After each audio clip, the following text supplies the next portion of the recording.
Falar sobre economia, o Ministério da Fazenda aumentou a projeção de 1,9% para 2,5%, projeção para crescimento do PIB nesse ano.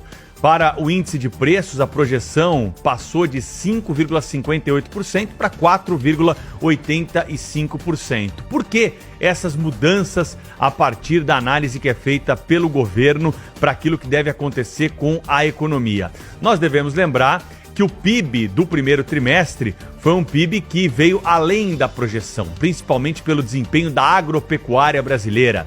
Crescimento que fez com que nós tivéssemos uma revisão de 11% para 13%.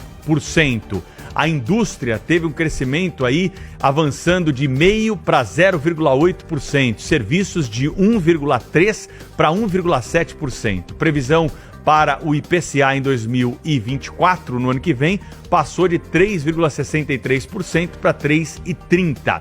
Esses números todos, claro que vão precisar ser confirmados. O governo já indica que nós teremos uma desaceleração no próximo trimestre dos números que serão computados, justamente por conta, de um recuo, principalmente na expectativa daquilo que se poderia ter com a manutenção de números bons que vieram para o primeiro trimestre do ano. Agora, na questão agropecuária, você tem que levar em conta a época do ano, porque tem época de safra, tem época de entre-safra e tem época de plantio. Então, não adianta você querer, e os economistas já têm essa base de cálculo, esperar que o crescimento ele seja uniforme durante todo o ano. Para isso, o governo leva em conta algumas condicionantes. E nesse caso, uma delas que está sendo levada é um assunto que a gente vai tratar já aqui no jornal, que é justamente a queda da taxa básica de juros.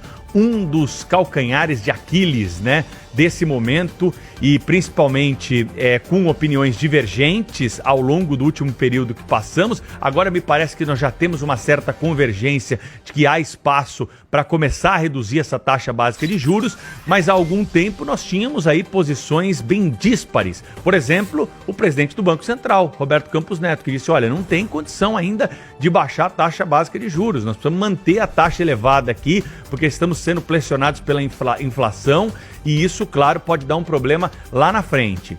O governo, claro, de olho no crescimento da economia, tentando estimular de alguma forma o consumo, trouxe sempre o discurso de que já era hora de reduzir essa taxa básica de juros. Ou seja, nós vamos discutir porque tem um novo integrante na equipe econômica do Banco Central que foi escolhido por esse governo. Nós sabemos que agora os integrantes de uns tempos para cá no Banco Central têm mandato. Essa foi justamente uma correção feita no Brasil para se alinhar àquilo que se espera de uma independência, uma autonomia para o Banco Central. E a tendência é que agora nós tenhamos, com a participação de um integrante já desse novo governo, que foi colocado lá justamente para pressionar a redução da taxa básica de juros, que nós tenhamos uma mudança de cenário. É nisso que está apostando o governo, para divulgar esses números aqui e fazer uma projeção de uma inflação mais baixa e de um crescimento maior para o ano de 2023.